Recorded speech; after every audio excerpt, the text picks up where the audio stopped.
Hello everyone. Welcome to our channel, Healing Sleep Stories, where you can listen to the sound of my voice.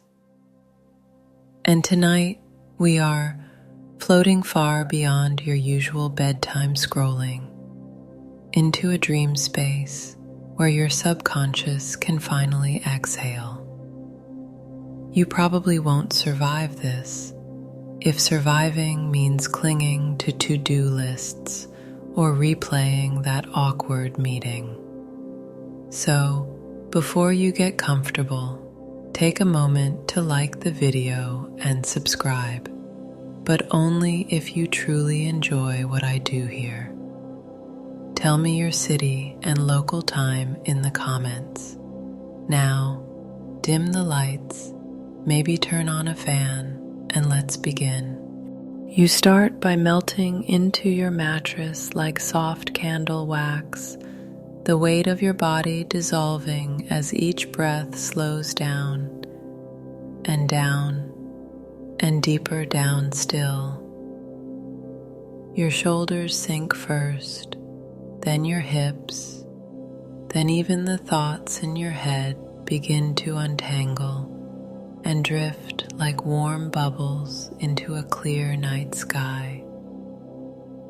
You've felt tired before, yes, but this is the kind of slow surrender that only happens when you know you're safe, cradled, held by something deeper. Above you, the stars begin to shimmer, not the ones on your phone screen, but the ones your ancestors once studied in silence. Some of them believed the soul travels at night. You wonder now if that might actually be true. As you exhale again, the bedroom begins to blur. You notice a faint glow forming at the edges of your vision, silver blue, cool, but not cold. It's a corridor suspended in stardust. You're not walking exactly, more like gliding. The walls are made of light, like layers of silk rippling in the breeze. They part gently as you pass. With each step, something odd and wonderful happens. Thoughts that once clung to you, regrets, worries, emails left unread, float upward and vanish into the velvet darkness above. You realize you don't miss them. Your breath matches the rhythm of this corridor now. Inhale, light swells. Exhale, the walls pulse gently, revealing strange shapes etched in constellations. A lion's face with a candle for an eye, a turtle wearing a wizard's hat, a typewriter dripping honey. Your dreaming mind is waking up, and somewhere behind your belly button, you feel a soft tug, the lucid thread. You pause. Can you pull it? You reach down, not with fingers, but with thought, and gently tug. A soft ripple flows outward, and the corridor shifts. A doorway appears, arch-shaped, framed in ivy made of glowing silver thread.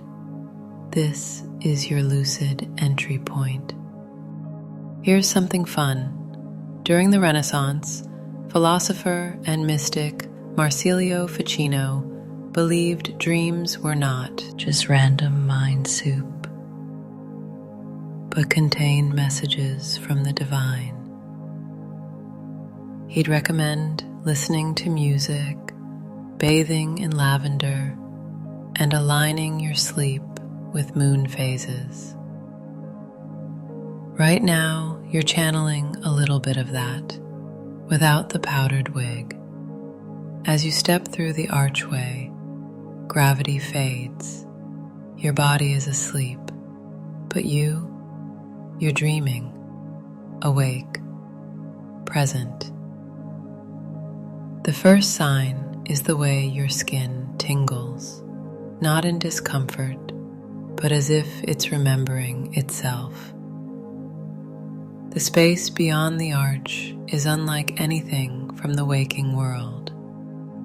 There are glowing trails in the air, like fish swimming through light, and when you move, you leave behind a slow-motion echo of your form, shimmering for a second before it fades. You're no longer in a hallway. You're floating in what feels like the inner chamber of your subconscious.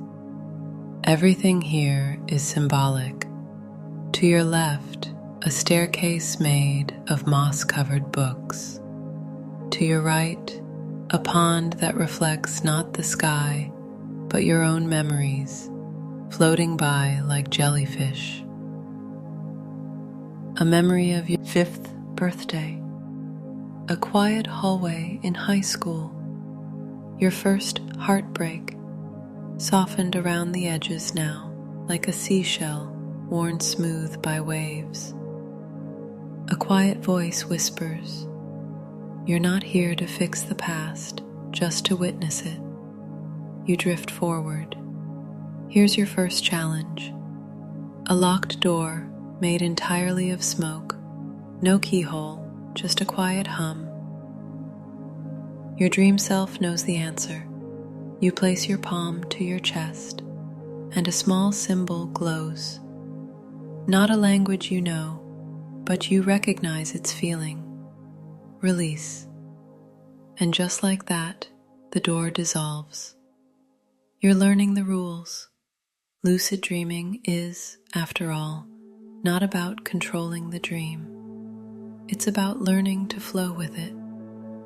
Even Tibetan monks practiced this as a form of meditation known as dream yoga. They believed that by mastering dreams, you could reduce suffering in waking life. So, no pressure. You float through the smoke door and enter a circular room made of soft moonstone. Pillows float midair. A harp plays itself in the corner, plucking a tune. You swear your grandmother used to hum. In the center, a single orb hovering. It's your energy center tonight. You reach out not to touch, but to understand, and it responds. Images begin to swirl around it, emotions stored deep in your subconscious. A fear of being forgotten, a lingering guilt, the warmth of a childhood summer.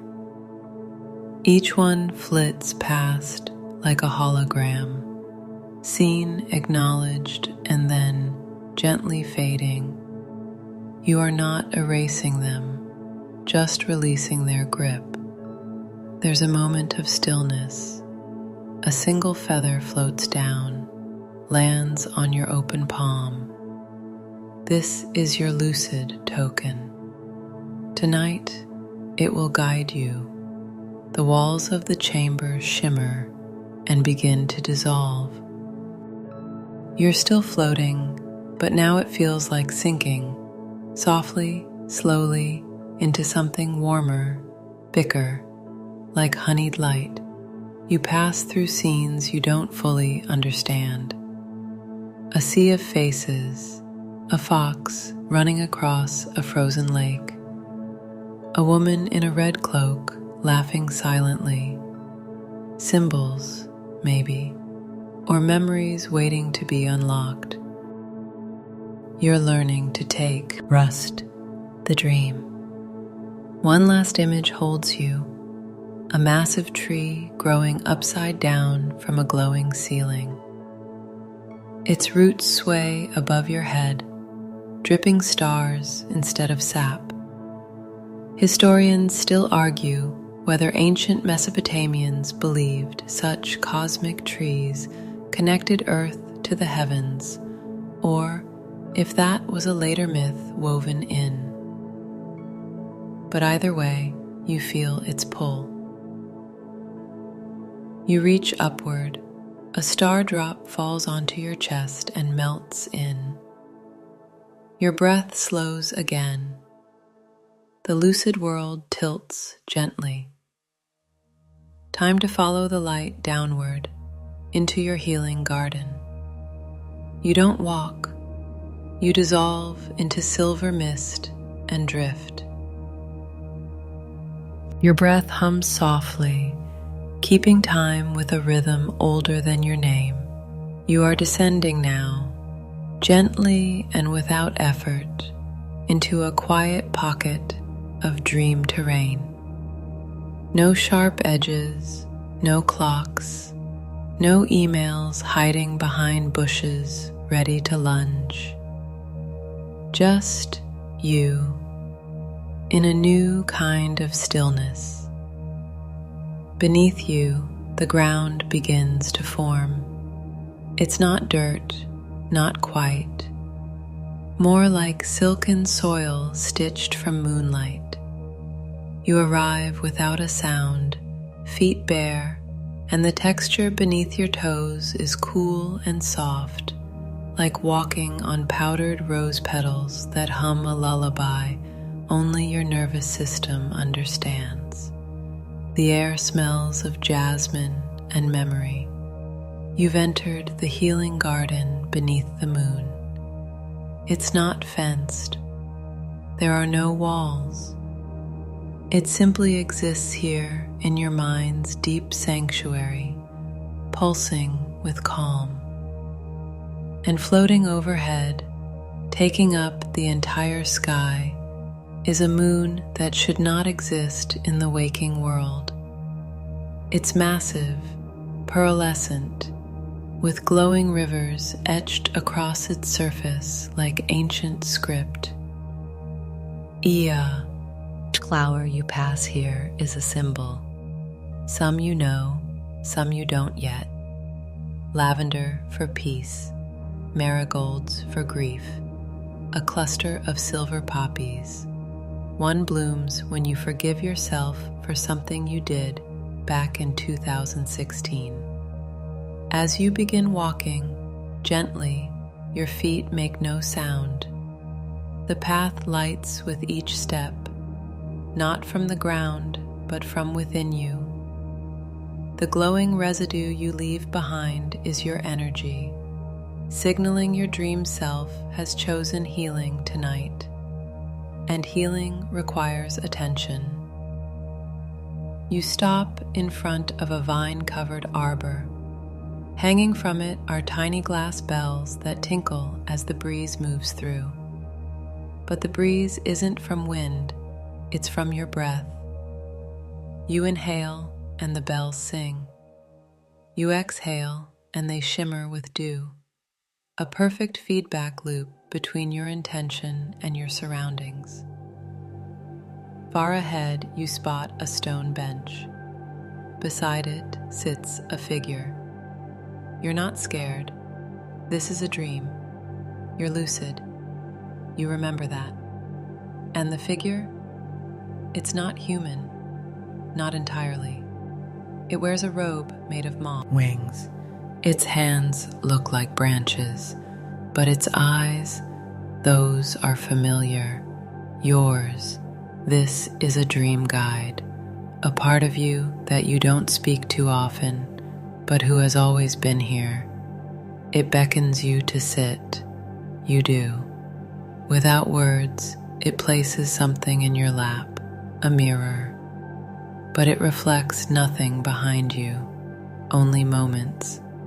Moments from your waking life that still live in your body. That one argument you replay in the shower, the email you regret sending, the time someone broke your heart and smiled doing it. They float across the mirror, not to wound you, but to be seen. The guide places its hand over yours. The images pause, then begin to unravel like threads. You realize you're not erasing them. You're just choosing not to anchor your worth to them anymore. You whisper, without sound, "Thank you." Suddenly, a swarm of fireflies burst from the trees, but these aren't bugs. They're glimmers, snippets of potential futures, a friend you haven't met yet, a project that fills your soul, a version of your self who laughs in the sun. You reach for one. It lands on your palm and sinks through your skin like light soaking into earth. You feel it bloom inside your chest. There's history here too. The ancient Greeks believed that sleep and death were siblings, both born from the goddess Nyx, who ruled the night. Hypnos, god of sleep, was thought to gently touch the eyes of the weary with his feather. And while that may seem a little ominous, it's comforting to imagine sleep as a divine gesture, not a shutdown, an invitation. Your dream guide fades, not vanishes, just becomes mist. Like all things in this garden, it knows when to leave. You walk now, deeper into the trees. Each leaf glows faintly. One has your name on it. Actually, your name. You pluck it, and it crumbles into sparkles, which your skin absorbs. To your right, a stream. It runs uphill, sparkling like milk and lightning. You kneel beside it and peer in. Instead of a reflection, the stream shows you your dreams. Not the ones you've had, but the ones you forgot you wanted. The bakery you once imagined opening. The screenplay half written on your laptop. The cabin in the forest you sketched in 6th grade. The quiet life, the loud life, all of it, all versions. They drift past in liquid motion, not to taunt, but to remind. You don't need to chase them. You just need to remember that they still live inside you. You dip your fingers in the water. It's warm. The stream responds. A golden ripple moves upstream, reversing the current just long enough to show you one more thing. A version of yourself smiling, at peace. You don't need to understand the entire image, but you do feel it in your chest, a click, like something that was crooked inside you has gently realigned. You rise. The garden changes with you. Now it opens into a glade. In its center, a glowing orb suspended inside a vine-wrapped arch. Your second portal. You hesitate, which in dreams means you're on the edge of something real. You look down. Your body has begun to shift. A slight glow beneath the skin, like your cells are exhaling. Before you step through the portal, you look up at the giant moon again. You notice something etched across it, a constellation that looks like a spiral. Historians still argue whether ancient labyrinth symbols in petroglyphs were maps, prayers, or guides for dreams. But you know what this one means. It's the path inward, and you're ready. As you step through the glowing arch, the light doesn't blind, it reveals. You begin to hear echoes, not loud, soft. A child's laugh, your own. A teacher saying you're doing great. A moment you forgot when your mother brushed your hair and hummed. You fall forward into these sounds, and they cradle you as the garden fades behind. You are not escaping life. You are remembering how to live it more softly. And now, it's time to walk into the temple of echoing memories. The shift is almost imperceptible at first.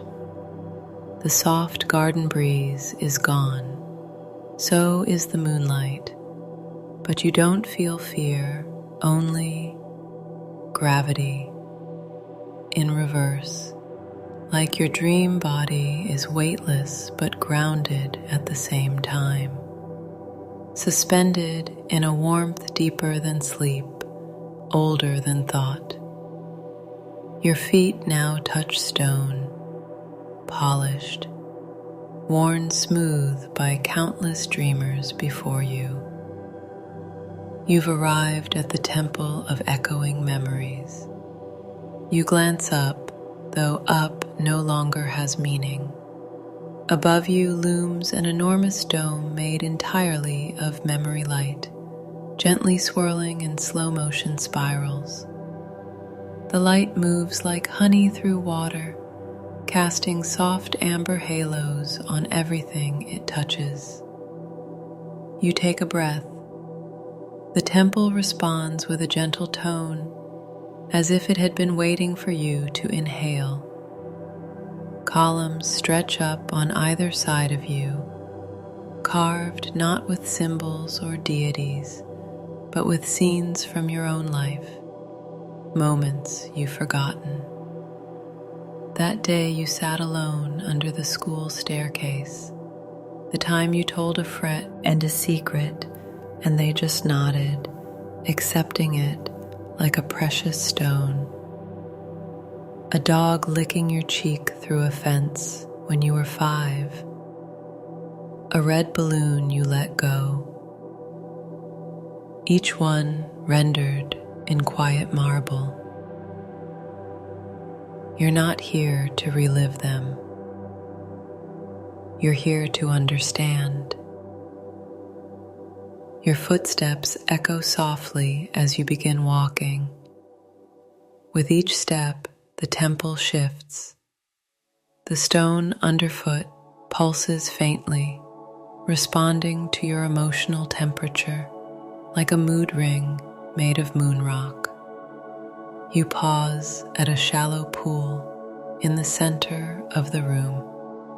Its surface is still, but your reflection is layered. Not just your face, but all your faces. Past versions of you ripple and blur across the pool like leaves on water. The version of you who still believed in magic. The version who stopped. The version who dared again. A whisper, which version do you carry today? You don't answer with words.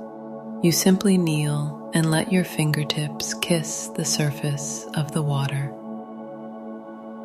And the temple exhales. A soft wind carries in a scatter of dust motes glowing gold. They swirl around you, sticking gently to your arms, your eyelids, your lips.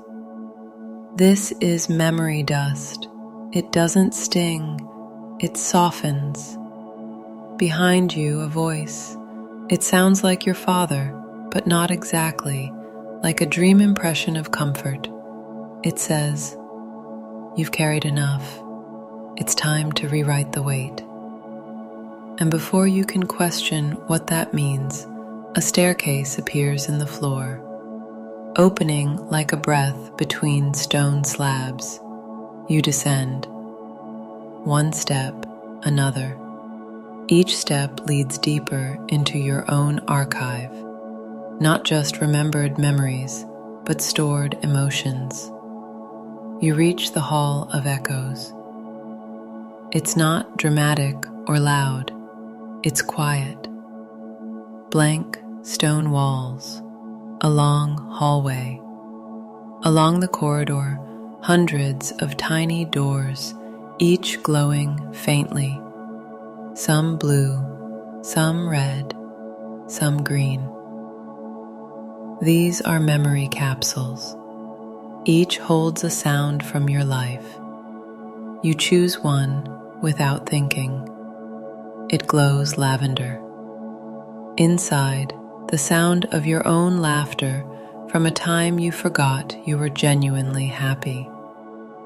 You choose another. Teal. A friend whisper, "You're not alone." Another gold. Your own voice saying, "I forgive you," to someone who never heard it. Each door you open softens something inside you. Not erasing, rewriting.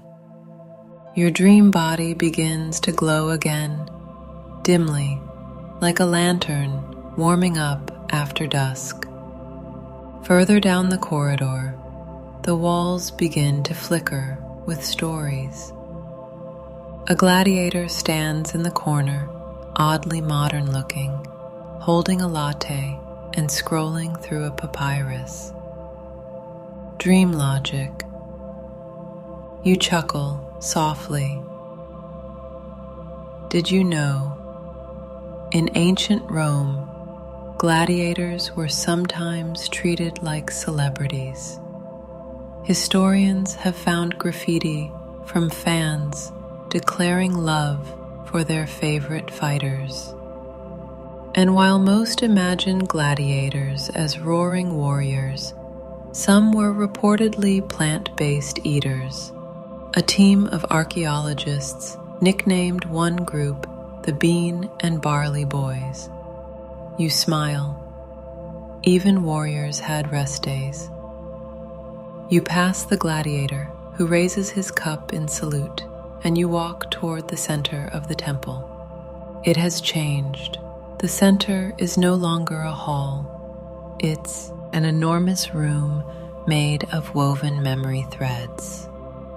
They hang from the ceiling like vines, each thread shimmering with a feeling: shame, hope, delight, confusion, passion, heartbreak. And in the center, a loom, waiting. You are being asked to weave. You step forward. You choose the thread of joy first. It glows a golden orange, warm in your hand. Then one of courage, deep red, pulsing gently. You hesitate, then reach for one labeled grief. It's cold, heavy, but not cruel. One by one, you begin weaving. As your fingers move, you don't feel pain or euphoria. You feel balance, the kind that comes from holding truth in both hands. The knowledge that you've survived every version of yourself, that you've already done the hard part. Historians still argue whether the Egyptian Book of the Dead was meant to be read as a literal guide to the afterlife or a metaphor for inner transformation. But standing here, dream weaving your emotional DNA, you suspect the line between life and metaphor doesn't really exist. When your weaving is done, the loom releases the tapestry. It floats upward, folding into a paper crane that glows brightly for a moment, then dissolves into soft light and wraps around your shoulders. Your own story has become your cloak. It fits perfectly. Suddenly, the temple walls begin to hum. A rising tone, gentle but insistent. The threads retreat, the columns fade, the dome begins to swirl faster. It's time to rise. The stone under your feet becomes air. A spiral of light opens above you, and you begin to float upward through the layers of your own story, each memory now softened, acknowledged, honored.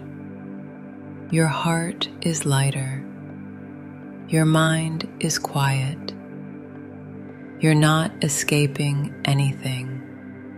You're integrating. And ahead, the clouds part. Sky pours in. You are no longer walking. You are flying.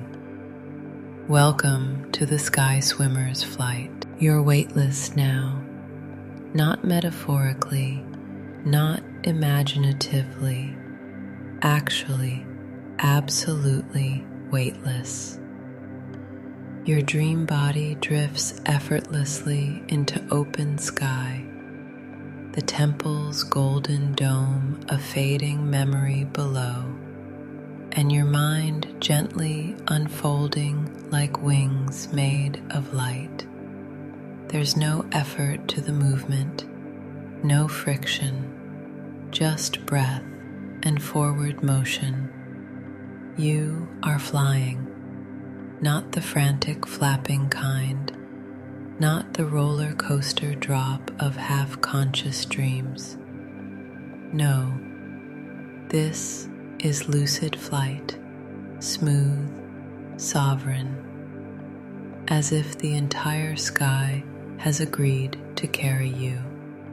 Below, continents of mist stretch wide, rolling hills, clusters of starlit trees, oceans that sparkle like liquid mercury.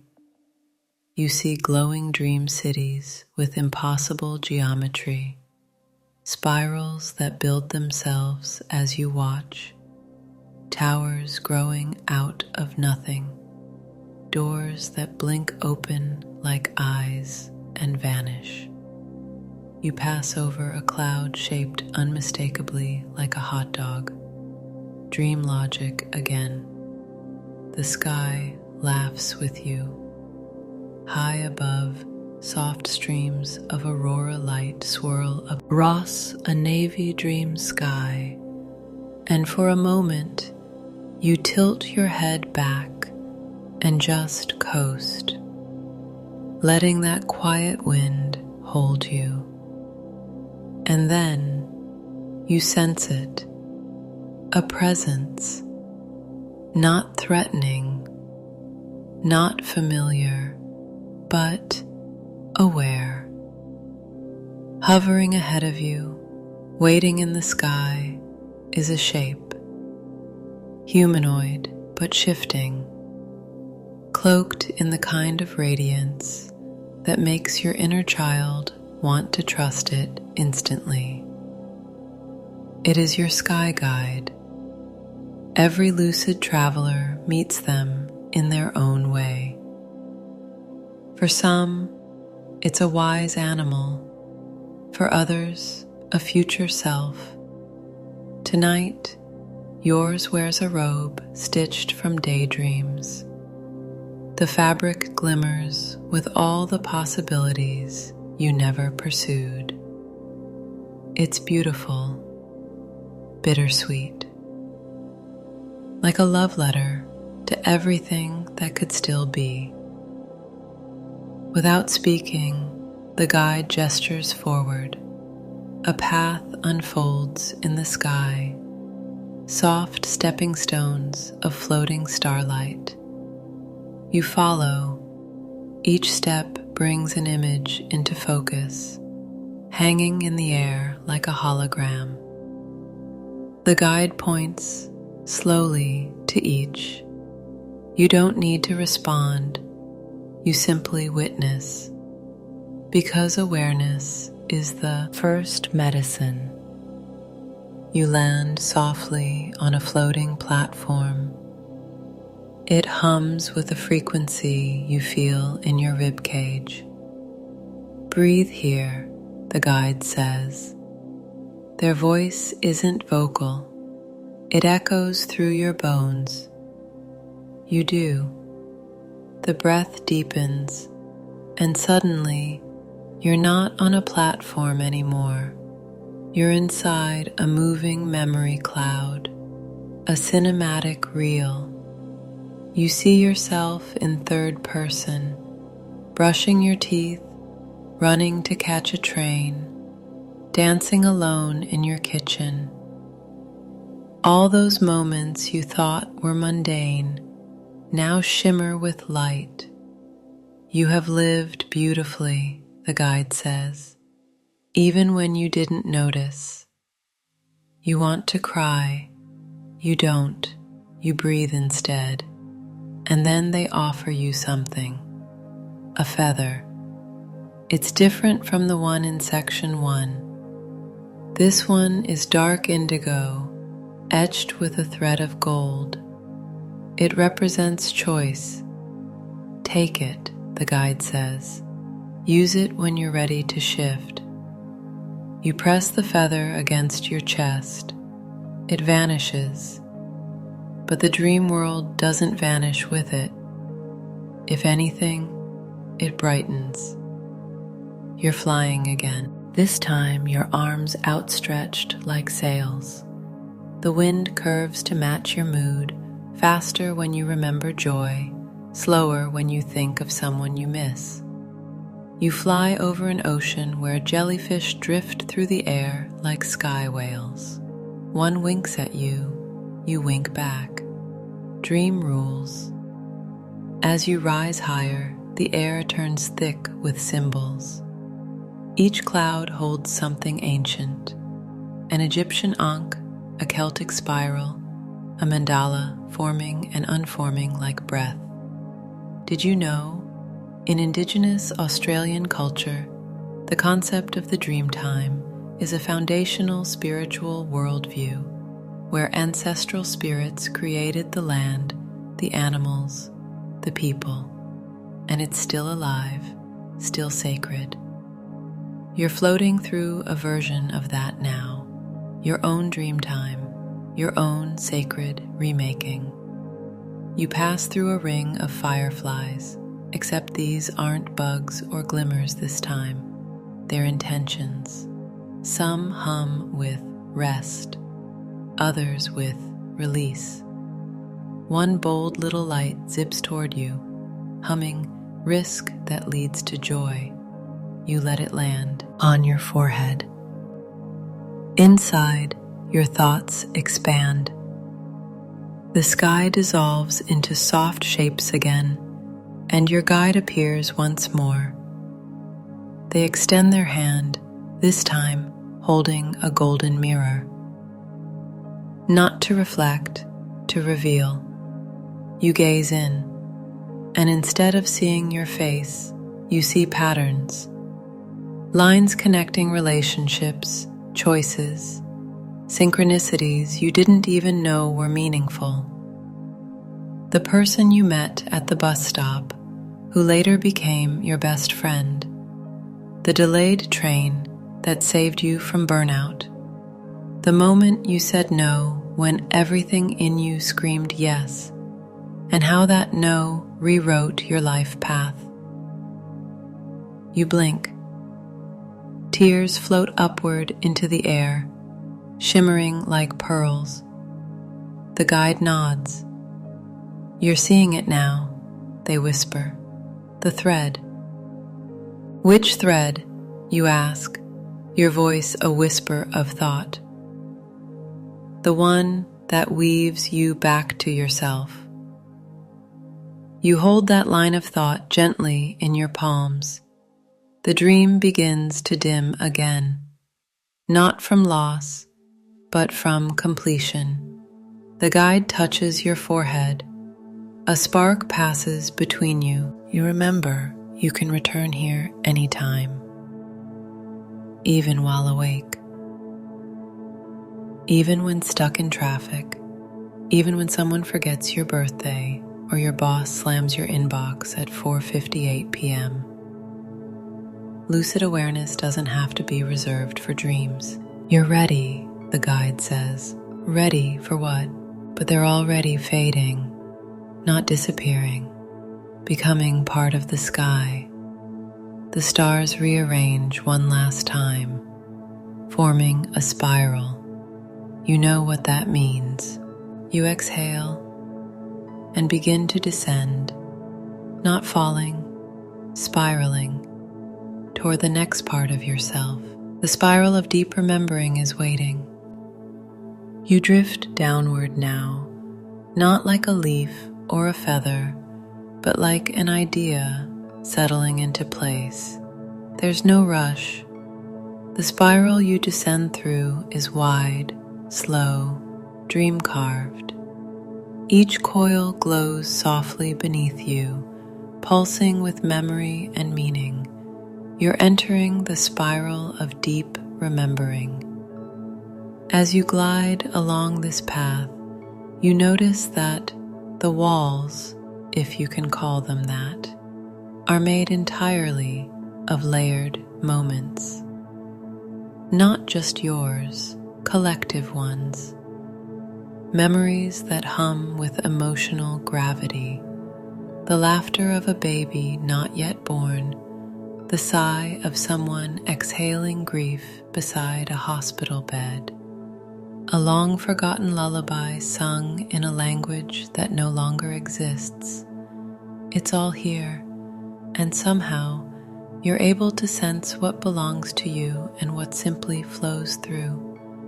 The spiral curves gently, and your fingertips brush against the strands that reach out like dream ivy.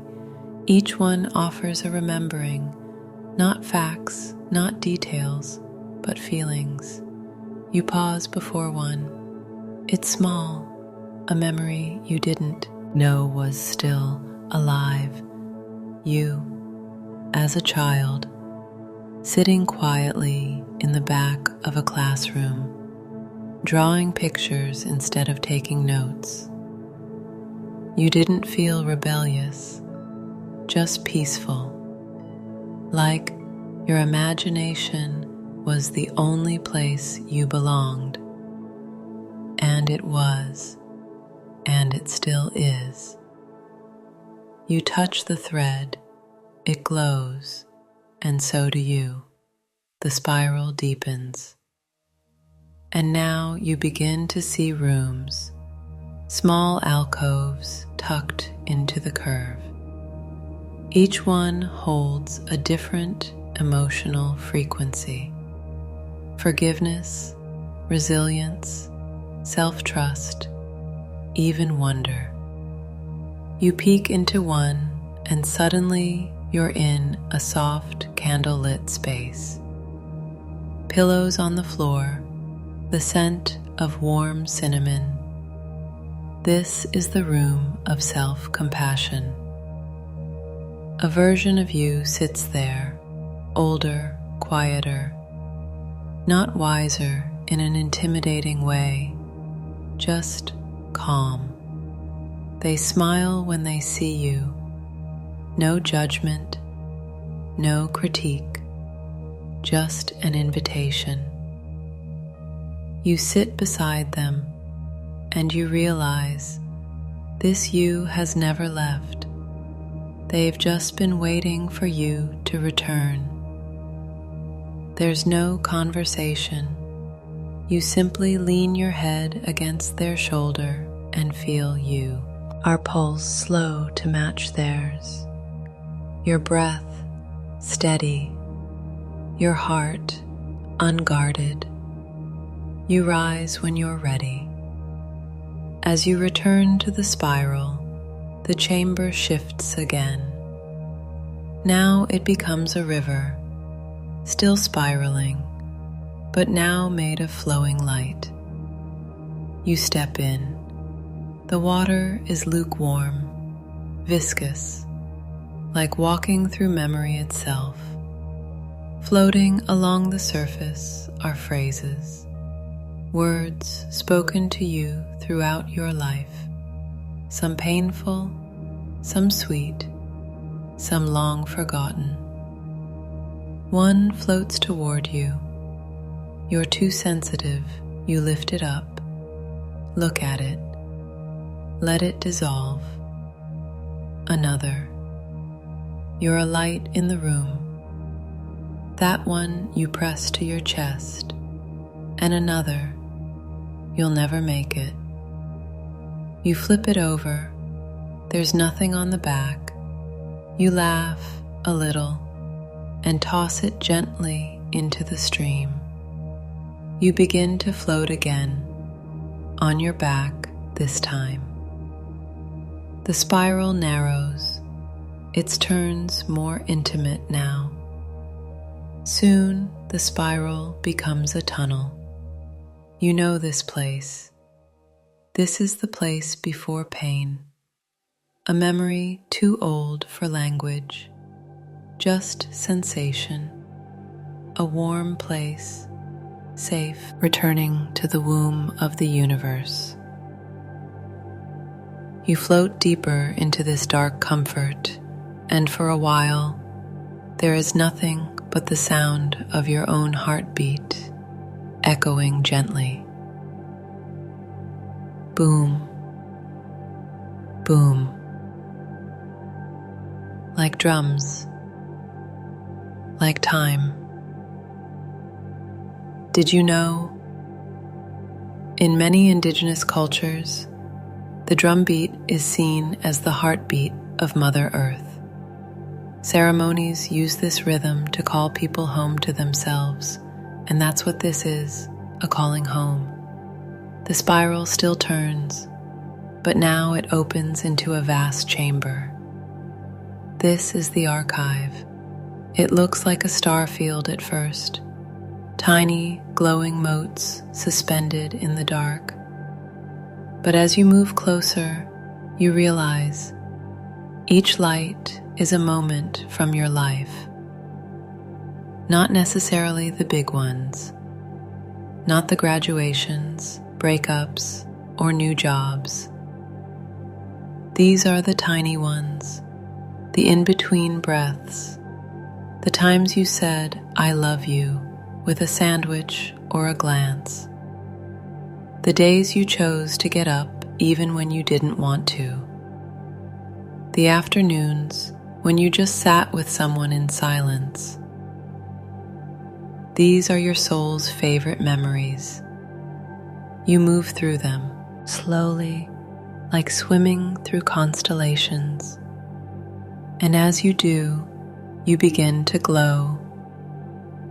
Your dream body, now fully lucid, begins to soften at the edges. You're becoming less form, more feeling. You aren't dissolving, you're reintegrating.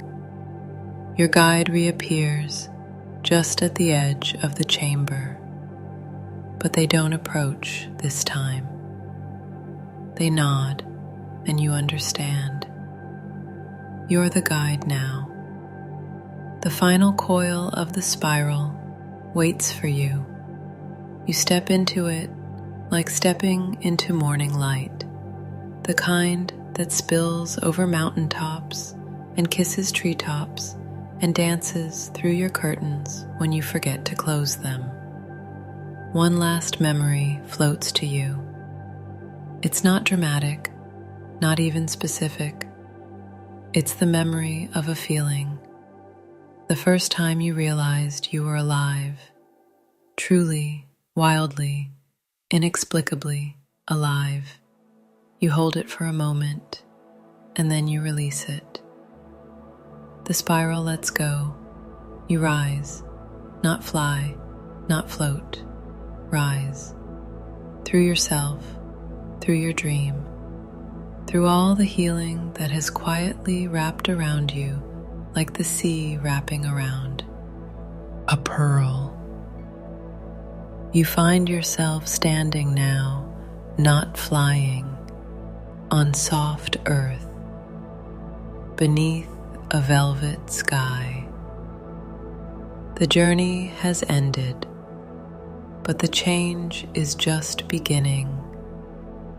Your lucid dreaming feather glows once on your chest, then fades. Everything is quiet. The sky is warm, and for the first time in a long time, your entire being feels whole.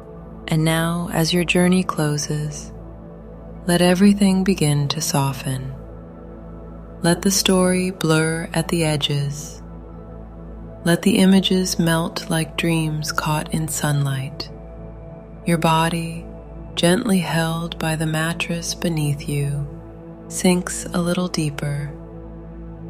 Your jaw unclenches, shoulders drop, fingers soften, toes float.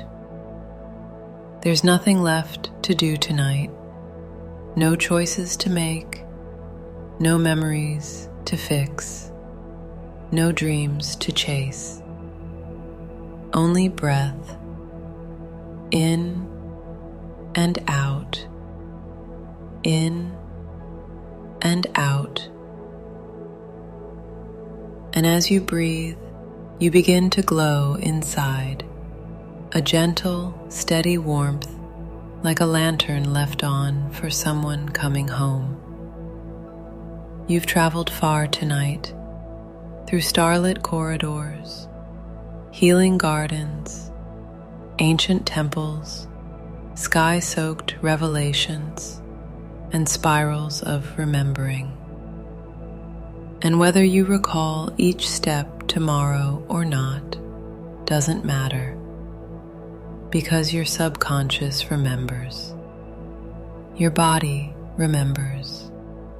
Your spirit definitely remembers. And they're all working together now, weaving that healing into your dreams, your breath, your rest. No effort needed, just trust. Let your mind float now. Let your dreams come. They may bring color, they may bring silence, they may bring nothing at all, but inside the nothing, something gentle is growing. You, your whole, dreaming, healed self. Now drift, sweet one. You've earned this peace. You are safe. You are loved. You are home. Good night.